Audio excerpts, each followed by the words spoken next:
Healthcare is too expensive. Employers are offsetting costs onto their employees. Who will make health benefits affordable for hardworking Americans and their families? You will. This is the Empowering Plans Podcast, a show dedicated to helping you once again emphasize the benefit in benefit plan. Now prepare to learn, plan, save, and protect with the FIA Group. Hello, everybody, and welcome to another episode of Empowering Plans of the FIA Group. I'm your co-host, Adam Russo, and with me, as always, the amazing, the senior, the executive VP here at the FIA Group, Ron E. Peck. Say hello, Ron. Hello, Ron. And unfortunately, the third chair is filled. We brought him back. It was time. I feel bad about it. But one of our best attorneys, the brightest, our Washington, D.C. insider, the guy who I still don't know why he works here, Brady Bizzarro. Say hello, Brady. Hello, Brady. And as always, guys, listen, last week I listened to this podcast 3 or 4 times on one flight. I was laughing hysterically. I mean, I was really funny, but so was he. Let's give it a hand to Pat Santos. Say hello, Pat. Hello, Pat. We got to give a clap. You guys made it. Clap track. Seriously, I Pat, feel the like number he's of people untapped talent over here. The number of people that are telling us, listen, just get rid of Brady. Put Pat in his place. And I'm like, we can't do that because Pat has another job. Pat has to actually produce the show. He's got to change. I mean, he's doing something over there, Ron. I don't know what it is. Yeah, it looks like he's mixing a tape or something. Turning knobs and pressing buttons. I don't even think that machine is on. No, he's DJ Patty Pat. He's pretending to do things. I'm calling him from now. There's no plug. Look at that. It's like North Korea when they show them working on computers. That's right. Or yeah. And they have like blank screens. Like a Hollywood set. Oh. Yeah. That's Pat Santos right now. Yeah, DJ Dungeon Master over here. He's the man. God. Yeah, he definitely is the man. There's no question about that. Anyways, folks, today we are back to our old school format. Old school. Ron, what does that mean? It means we have no idea what we're going to talk about, and we're going to rely on Brady to steer the ship. I love when we have the face of FIA, and every single interviewee says, I've been thinking about this for weeks. Oh, yeah. It's been bugging me for 3 weeks. Can't sleep. I literally thought about this for the last 2 minutes. I couldn't That's sleep. Couldn't sleep last night, Adam. Right. I couldn't sleep last night. So anyways, that's how this is. This is the original. This is the reason these podcasts exist. Free form. We talk about what's going on in the industry. Brady is shaking. He's dying to talk about something. I'm sure it has to do with DC. Am I wrong about that, Brady? No, you're right. See? I knew it. Anyways, Brady, you know what? Let's turn it over to you. What is on your mind? What's bothering you right now? What is the podcast topic of the day, according to Mr. Bizzarro? Well, there's so many things, and we only have so much time, unfortunately. But one of the big things that's been stuck in my craw lately, and not just in my craw, but apparently in some legislators' craws as well, is surprise billing. Because it's really the talk of the town in D.C., of course, and a number of states, because a lot of states are taking action on combating surprise billing. And I think we'll have more to say about this on the webinar we're doing later this week. But for now, what I want to let people know who are listening is that, and they probably already know this, hopefully they do. They don't know this. They don't. Nobody knows this, Brady. The thing that's important to keep in mind in this debate is that these are legislative actions being taken against surprise billing, not against all balance billing, right? So there's a difference between a surprise bill and a balance bill. Surprise bill is a bill that a consumer will get. Hold on. Don't tell the audience everything. Oh, they have to guess. Brady, let's not tell them everything yet. Pat, tell us the difference between surprise billing and balance billing. Any idea? Take a guess. Me under the bus now? I'm not throwing you under the bus. You want to be part of the show. And he's the audience. Think about it. He is the Pat, audience. This is true. Last week's podcast, Pat said many times how much he's learned from listening to the podcast and producing it. So, Pat, do you have any idea what the difference is between a surprise bill and a balance bill? Well, a surprise bill is a surprise. Wow, that's good. But wait, isn't a balance bill a surprise too? How many people get a balance bill? I work on balance bill cases all the day. How many people get a balance bill and are surprised by it? Yeah, you know, Adam, I think the difference, and it's funny, surprise billing, it's a surprise and you had no say, no control. I think with balance billing, people are surprised, but the folks that we work with, they're shocked that that plan member is surprised because so had the they read difference is a shock versus surprise. Had you read your 200-page plan document, course. you could have expected this. I would just argue that a balance bill in every situation is a surprise as well, because especially emergency room visits, as an example. But yeah. Right. I'm going a little crazy here. Brady? I would say it's about your perspective. So who is it a surprise to? For the member, it's always a surprise. For us, of course, we can expect we can guess when there will be a balance bill. and we can still be surprised in certain cases when they're, for example, as an out-of-network provider working in ER. That may be a surprise even to us. But for certain plan designs, I think it's reasonable to say that we can expect that there will be some balance billing with it. I right? think the only time it's really a surprise is when a person actually believes, a patient believes, they are going to an in-network facility. Yep. Right. And they still get a balance bill, right? That is the surprise, right? Right. They believe it's in-network. But most of the time when people go to a hospital, they don't know if it's in-network or not. No, Typically, yeah. right? I think, and to your point, Adam, the fact that either A, I'm unconscious, it's an emergency, and the ambulance is just dropping me off wherever they want, or two, I think I am at an in-network facility. I went through the effort of looking at the booklet, looking at the website, and picking an in-network facility, and there's still an out-of-network provider there. Those are the two instances, I think. And trust me, there's a reason why I yeah. brought this up. So go ahead, Brady. No, I'm glad that Ron brought that example up because in the case of Texas, which is a state that I want to talk about briefly today, who just enacted, in fact, I think Friday, the governor, Greg Abbott, signed into law surprise bill legislation. But the thing that caught the attention of state legislators in that case was an example of a couple who encountered the same scenario Ron described, where they tried to do their due diligence ahead of time. They went online, they looked to see if they could find an in-network provider. In this case, it was a 26-year-old girl who had to have some kind of spinal surgery done. She asked the right questions of her provider, said, are you in network? What's going to be part of this process? Who am I going to see? And she was assured, yep, everything's fine, everything's fine. And during the procedure, she had what's called some kind of neuro monitoring, which effectively is another physician was involved in the surgery to make sure that when they were operating on her spine, which obviously is a very important surgery and a dangerous one, that they didn't mess anything up having to do with her nerves. So very important to have. It turns out that provider was not in network in the end. So she got a bill for $94,000. And that's obviously a big problem. So that was sort of like the poster child case that went before the Texas legislature. And they said, look, this person tried, and they still were surprised with this massive bill. I call it we gotta duped act. billing. You're duped. You think you're going to an in-network facility, and part of it is, but it's like an asterisk. I love using the word asterisk, right? But that's what it is. At the end of the day, the surprise is for every balance bill, I believe, just working on balance bill cases all the time. But I think this woman was duped. She tried to find someone in network, and I think that's what the issue is. One thing to add that's interesting is that technically she got an EOB. She didn't get a bill yet. But as the announcer, I heard this story on NPR, by the way, as they were going over the story, they said, well, she hasn't gotten a bill yet, and they were confused as to why that is. And I'm thinking, I know why she didn't get a bill yet, because the provider is probably trying to get more money from the plan still. Right? And They're until appealing. exactly, They're appealing. they've They got appealed. their out-of-network payment. Yep, and they're like, well, what could be going on here? I'm thinking, well, she'll get a bill in a couple months when they realize the plan's probably paid all it has to pay under the terms of the plan document, as we know. It could take 6 months. It could. Sure. But meanwhile, this big bill is looming over her head, and she's trying to recover from her surgery, and it's awful. So what Texas went ahead and did is they're following the model that a lot of states are enacting, in which they're literally outlawing surprise bills when they come in for patients who have a good faith belief that they're in network, who That's a little go to scary, an in-network. Well, they go to an in-network facility, and then what does that mean exactly? Good faith belief. But I think it's a start. What's interesting, though, is that if there is a surprise bill, they're implementing this kind of arbitration process, which is something that's being modeled at the federal level. We don't have anything, of course, finalized yet. But importantly, here's the kicker for our industry, of course. This is a state law, so it only impacts state-regulated plans. It does not affect ERISA plans. So that's why we need federal legislation on this issue, because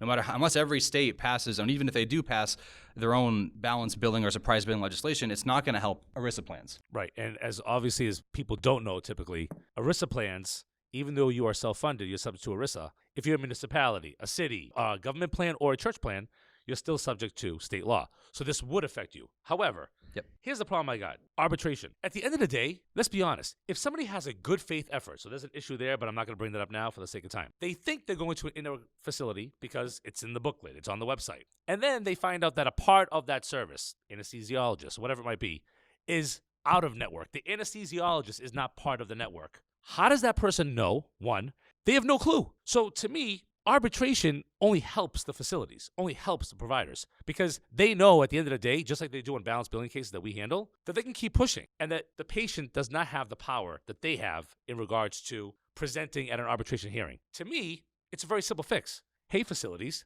if you're in network, then everything at your facility, every service, every doctor, every specialist, no matter who touches this patient, it's in network. That's it. It's a pretty easy solution, and I don't understand why that's not being proposed. Adam, it's funny. A couple things. I want to address the second point first. what you're talking about, and I can tell you that SIA, for instance, in Government Relations Committee has been focused on this topic. Brady, to your point, it's being discussed at the federal level. They're collecting commentary right now from the industry, and we're submitting these comments. Adam, to your point about if you're an in-network facility, everybody who's operating out of your facility should be bound by the same contract. The example that I used previously in a prior discussion is the idea of a contractor versus a subcontractor, right? If I hire a contractor to do a project, let's say on my house or my business, right, they come out and they say the whole project is going to cost this, and they tell me that's what it's going to be. My contract is with that contractor. Now, if they go and they hire a bunch of subcontractors, the plumber agrees to the terms, the electrician agrees to the terms, but the guy who's laying the foundation, he doesn't. That's the contractor's problem. Right. That's what I'm saying. You know, and so that concept, under your scenario, right? Under Ron's example, who would ever say, "Oh, go to arbitration"? It's insane, right? Insane. The whole reason I have the contract with the contractor is because it's his problem to deal with that. So my problem with what Brady mentioned was Brady said, "Yeah, that's why we need to look at we need the federal courts, the federal government to make a decision on this." And I'm a little nervous about that because what they're talking about is arbitration. One of the other things with arbitration, Adam, that scares me is that it's this concept of baseball arbitration. A lot of people don't necessarily even know what that means, but they're throwing the term around. What it basically means is the two parties that are opposing each present what they think is the fair outcome. Right. They make their argument, and if they can't get it resolved themselves, the arbitrator has to pick one of those two. Right. They can't come up with their own number. Right. So what scares me is basically either the patient or the plan is going to come in, and they're going to say what we've already paid is the fair number. Listen, it's going to be the provider is going to say the charge master. Right. Who has more data? Right. Yeah. The provider has way more information, Well, look at way all the more court- documentation to look at say the that court what they're cases. charging is fair. There's already court cases out there where judges are being asked to determine the fair payable amount to the provider when it was out of network. And those few judges, God bless them, that said, oh, let's determine what's fair and reasonable looking at things like Medicare, they get overruled at the higher level, and that court says, nope, the charge master controls. So every arbitrator is just going to look at that and say, well, I guess I'll just apply the same rule. Exactly. Brady, you're dying to talk. You So go know, ahead. I was going to say, He's about to hit us. I was so excited for this law, but now I feel like all the air has been let out of my balloon. I'm sorry, buddy. But look, I know What are Ron. you excited about? He's excited about arbitration. Are you really excited about I mean, arbitration? He loves How is procedure. this a good He thing? loves it. He's going to be the guy I'm who looking shows up for at a silver arbitration. lining. It's a cop-out. Because look, there's so much that's almost happened with healthcare in Congress and at the state level. Nothing's happened. I've been so depressed about it. Here was one thing that was happening that I thought had some potential. But look, maybe things will get better. Maybe It's at a the federal cop-out. level. Think about it. Instead of fixing the problem, all right, we're not going to fix it. They're doing something. We'll just let some kicking the arbitrator can. decide. I have a You're question. kicking the can down the Brady, road. That's all here's- you're doing. here's Is that my what you question. do, Brady? He loves when to you want kick to it. break up with a girl, is that what you do? You Yeah, just postpone delay it. it. No, he hires an Eh, arbitrator. You know, Yeah, I let's do- just I wait. do. We're Baseball, going to push it off. baseball arbitration. Either He we doesn't stay wanna together cut- or we don't. He doesn't Stay or want to go. confront the issue. Black or white. Brady, I have a question for you. So arbitration, though, it really ultimately it's just a process, right? It's you It got is. somebody, they make a decision. But my question is, what rules do the arbitrators rely upon? Well, Ron, that's a whole nother session. That's But a isn't whole that really the hearing. question? I mean, if Yeah. you're telling the arbitrator your job as an arbitrator is to decide which of the two potential payments is closest to Medicare, or your job is to determine which of the two payments is closest to the average network rate. Right. Now at least there's a rule that you're supposed to be applying. Just saying arbitrator, But if Ron, I say, really simple? just go to court. Well, what rules apply? Which laws apply? Brady, hold on Yeah. a second, just really quick. Think about what we were talking about. If the patient, in good faith, right, in good faith, believes it's in network. Sure. If that's true, again, another discussion as to what that what Means, that definition is. Then why would you have arbitration? It doesn't make any sense. At the end of the day, you pay the in-network rate to that facility, which they agreed to. They contractually agreed to that rate, and then it's done. Put the onus on the facilities and the providers that if they are in network, that every part of their facility, services, etc., is in network. Adam, if I'm a major hospital in a major metropolitan area and you're an anesthesiologist and you want to practice out of my facility, don't I have the power to get you to agree to my agreements? Not according to Brady. I mean, look, I think you do. I feel like I'm a Texas lawmaker right now in the hot seat. I wish I had the answer for that. I think they do have the power to do that. With respect to which rules apply, look, the state is going to be the one representing the consumer here, which is itself probably a big issue. It's kind of like relying on public defenders. So I do think, yes, who has the most data? The provider side does. And what are they going to use as a benchmark? Probably some kind of benchmark that favors providers. I just think it's a step in the right direction, even if it's just an inkling in the right direction. It's okay, Brady, that you take that view. It's fine. It's okay? All right. We're fine with it. Well, I think Ron and I are just very passionate about not doing that. It's okay. I think we have time for one other view. Another state is doing something crazy. And I think Ron is dying to talk about it. Oh, you Why? Wait, do you notice what he's doing? Yeah. Why is he pivoting. changing the subject? Hold on. Before we change the Unbelievable. subject, let's submit it to arbitration. He sees that he's getting beat down, and what does he do? Oh, there's another issue. Ron, don't you want to talk about it? Unbelievable. It's a He classic literally debate maneuver. that was insane. That's not going to work. Ron, if you want to talk about it, go ahead, but just realize you're giving Brady an out. Yeah, no. So, That was a pathetic. Right. That was bad, I Brady. don't know what to do. Listen, I love Brady to death, but if you're listening to this right now, you're like, ooh, that was not that good. He's like, yeah, but one of the benefits of arbitration are, Ron, did you have something else you want to discuss? Like, Ron, you want to talk about the weather or the Mets? How great their season is? No, That it's was good, pretty it's smooth, good. Brady. That was pretty Yeah. smooth. Thanks, So, guys. Brady, to your point about arbitration, if you were to show me that the arbitrator is going to have sort of a playbook that they apply that I think is objectively fair, like quantum merit in the court of law, where you're looking at reasonable rates and Medicare rates and in-network rates, and taking all those parameters and those benchmarks and mixing them all up and coming up with one fair price, I could get behind that. But baseball arbitration, where the two parties submit their own numbers and you have to pick between one of the two, that scares me. Speaking of things that scare me, and one state where they're not going to need arbitration is Washington, where they just recently proposed or passed into law a public option, which will go into effect in 2020. And this public option, it's just one option. It's not for everybody, right? And it's going to be offered in the exchange. And if you're a private carrier or you're an employer with a self-funded plan, you don't have to worry. It's just one option, right? You could still offer your plan, except here's the problem. They're going to be setting the payment rate at Medicare plus 60%. And as a government-sponsored health benefit plan or a government public plan, they're going to force that payment down the provider's throat. And so the major reason why every private plan doesn't offer Medicare plus a percentage is the fear of balanced billing. But if I'm this public plan, I don't have to worry about that. So how are any private plans on the exchange in Washington going to compete with this? They're already saying right out of the gate it's going to be 5 to 10% cheaper. And it's only going to get worse from there because I foresee these providers that are being paid Medicare plus 60 by all these people on the public plan. What do they always tell us they need to do? Shift the loss onto the private payers, spreading the gap even further. So this public option will, I believe, soon be the only option in Washington. Thoughts on that, Wow, Brady? I think you hit the nail on the head. That's long been the fear of a lot of people in the healthcare industry, that a public option is the road to single payer, or it's paid with public option all over it. That's likely to happen. But look, let Washington experiment and see what happens with this, right? They're way out in the Northwest. Let's see. I still can't believe we're talking about Washington now. We just ended that previous conversation. But folks, honestly, that's all the time we have for today. This is a long one. Brady, that was pretty. Listen, today's a fun day. Here's why. There is no right answer, right? That's why this stuff is so hard to figure out. But my last word on this arbitration piece is it's kicking the can down the road. That's what I believe it is. Instead of coming up with a real solution that is going to work, instead of a piecemeal, one claim at a time, one case at a time, one patient at a time, I don't think that's the right solution. Ron, No, I thoughts? agree with you, Adam. It's basically saying, hey, look, my solution is to ask someone else to come up with a solution. I can go home. And Brady, you get the final word on that. I think Ron should write the playbook on the arbitration rules, and then it'll be better there. No problem. I got this. But he wants arbitration rules. He still wants arbitration. Ron, what do you think? Give it a try. I think Brady wants to be an arbitrator.